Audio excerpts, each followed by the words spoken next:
Telangana deputy CM Mallu Bhatti Vikramarka ప్రవేశపెట్టిన బడ్జెట్లో ఏ రంగాలకు ప్రాధాన్యం లభించింది? కాంగ్రెస్ 6 గ్యారెంటీల మీద మా పోరు ఆగదు అంటూ డైలీ ఆందోళన చేస్తోంది బీఆర్ఎస్. అయితే 6 గ్యారెంటీలకు ఈ బడ్జెట్లో భారీ కేటాయింపులు జరిగాయా?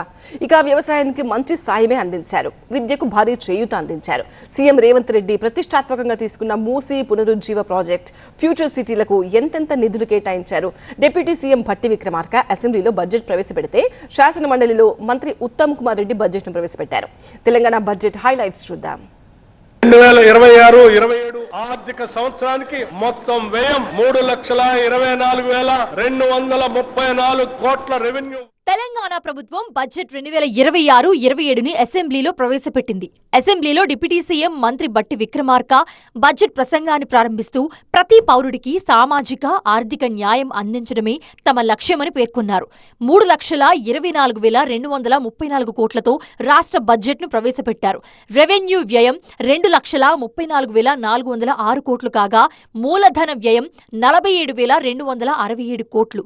ద్రవ్యలోటు 58,458 కోట్లు కాగా ప్రాథమిక లోటు 37,154 కోట్లుగా ఉంది. వివిధ రంగాలకు కేటాయింపులు, రాష్ట్ర ఆర్థిక పరిస్థితి అన్ని అంశాలపై భట్టి ప్రసంగించారు. గత సంవత్సరంతో పోలిస్తే వృద్ధి రేటు 10.7% నమోదైందని మంత్రి తెలిపారు. తెలంగాణ వృద్ధి రేటు దేశ సగటు వృద్ధి రేటు కంటే 2.7% ఎక్కువగా ఉందని తెలిపారు. దేశ జీడీపీలో 5% జీఎస్డీపీ వాటాతో దేశానికి ఒక బలమైన గ్రోత్ ఇంజిన్ గా తెలంగాణ నిలుస్తుందన్నారు భట్టి. 2026-27 బడ్జెట్ అంచనాలు 2026-27 ఆర్థిక సంవత్సరానికి మొత్తం వ్యయం 3,24,234 కోట్ల రెవెన్యూ వ్యయం రూపాయలు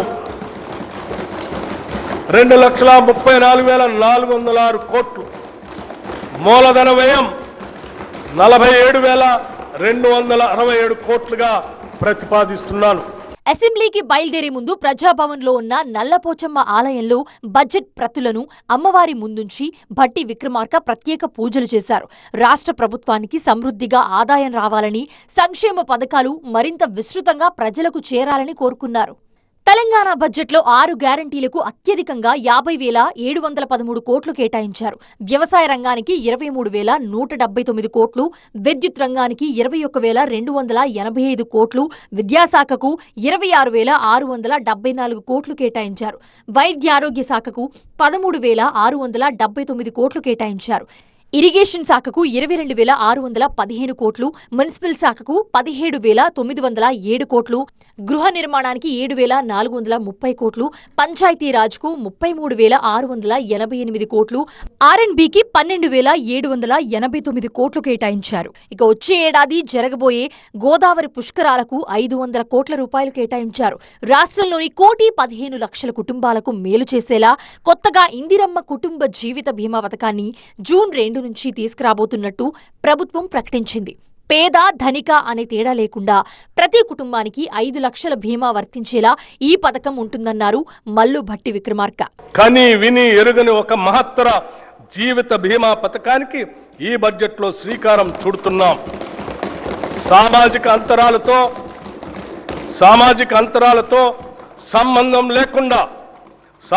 అంతరాలతో సంబంధం లేకుండా పేద, మధ్యతరగతి, ధనిక అనే తేడా చూడకుండా రాష్ట్రంలోని 1,15,00,000 కుటుంబాలకు ప్రతి కుటుంబానికి 5 లక్షల రూపాయల జీవిత బీమా అందించే విధంగా జూన్ 2, 2026 నుండి ఇందిరమ్మ కుటుంబ జీవిత బీమా పథకంను నూతనంగా ప్రవేశపెడుతున్నాం.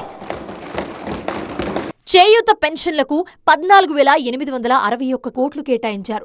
బడ్జెట్లో విద్యకు 8.22% కేటాయింపు చేశారు. ప్రభుత్వ కాలేజీల్లో ఇంటర్ విద్యార్థులకు కొత్తగా మధ్యాహ్న భోజనం పథకం ప్రారంభిస్తారు. అన్ని నియోజకవర్గాల్లో యంగ్ ఇండియా ఇంటిగ్రేటెడ్ రెసిడెన్షియల్ స్కూళ్లు, స్కిల్ యూనివర్సిటీ స్థాపిస్తారు. Physical education and sports university ప్రారంభిస్తారు. దివ్యాంగ విద్యార్థులకు మోటరైజ్డ్ వాహనాలను అందిస్తారు.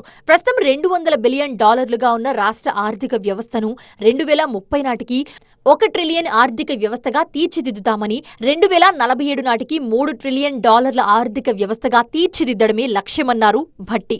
మెట్రో ఫేజ్ 2 విస్తరణకు 600 కోట్లు కేటాయించారు. ఇక డ్రగ్స్ నియంత్రణకు ఈగల్ ప్రత్యేక దళం ఏర్పాటు చేస్తారు.